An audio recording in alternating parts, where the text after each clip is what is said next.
Okay, here we go. Find the slope. So we're using the derivative now to find the slope of the function radical 2x at the point 2, 2. We know f of x. We need to figure out f of x plus h. So all we have to do is replace the x with x plus h, like that.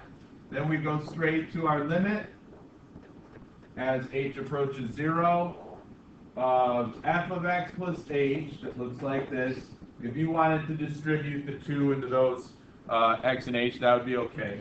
Minus f of x. Now, again, that's one term. So I know I've been saying put parentheses around that, but because it's just one term, we really don't need to.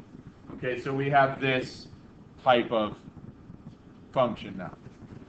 And I gave those of you that are here in class, I gave you the hint of what we did with this. This sets up, now again, what are we supposed to do? We're supposed to simplify the way this function is written. Okay, how do we simplify this? Do we simplify this by factoring and breaking it down? Is there anything to expand? I mean, I guess we could expand what's inside this first radical, but that's not really an expansion. Okay, how do we simplify something that looks like this? And we went back in time to problems that look like this. It's the same type of setup. The difference is that instead of doing as x approaches -3, we're doing as h approaches 0. And we also have not a real number here, but a radical, right?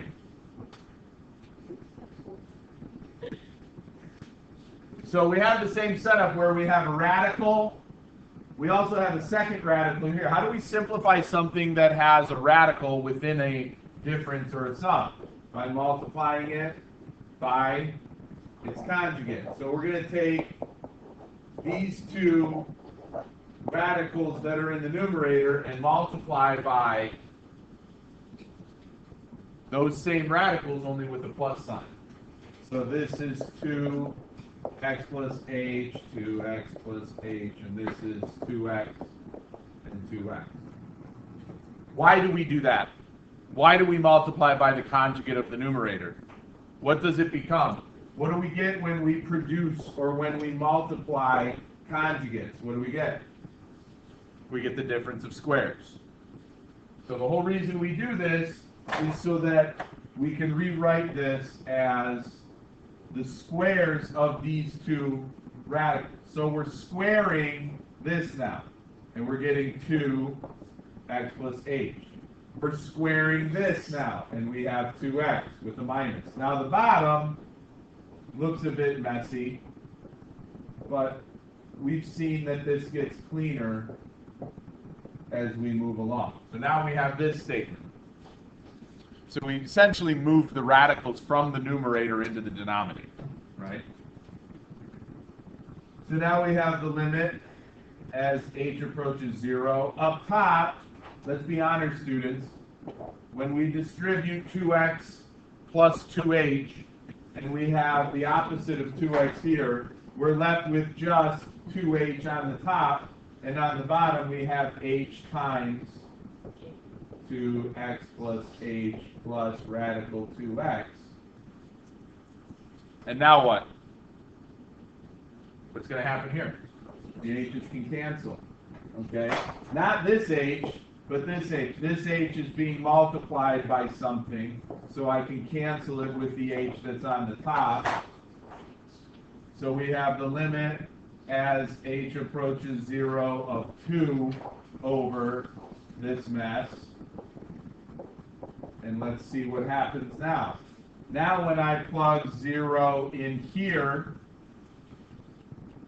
I get just an x inside that binomial times 2. So we have, no longer the limit, right? Because I plugged the 0 in. So we have 2 over radical 2x plus radical 2x. And we're definitely not going to leave it like that. When we add two radicals together that have the same thing underneath, when these things are the same, we add them like variables. So that's 2 over 2 radical 2x.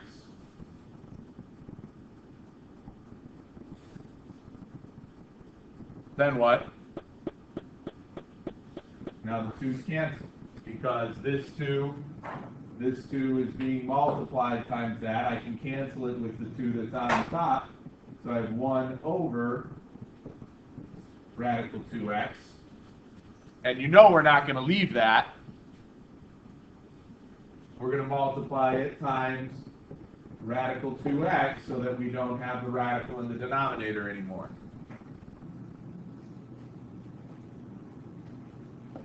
So we get the square root of 2x over 2x.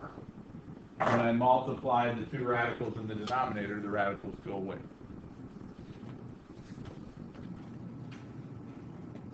And then last but not least, at the point 2, 2, we'd be plugging this 2 here and here. You get 1/2? Is that 1/2? Yeah. Stop talking in the background like video. That's ruining it.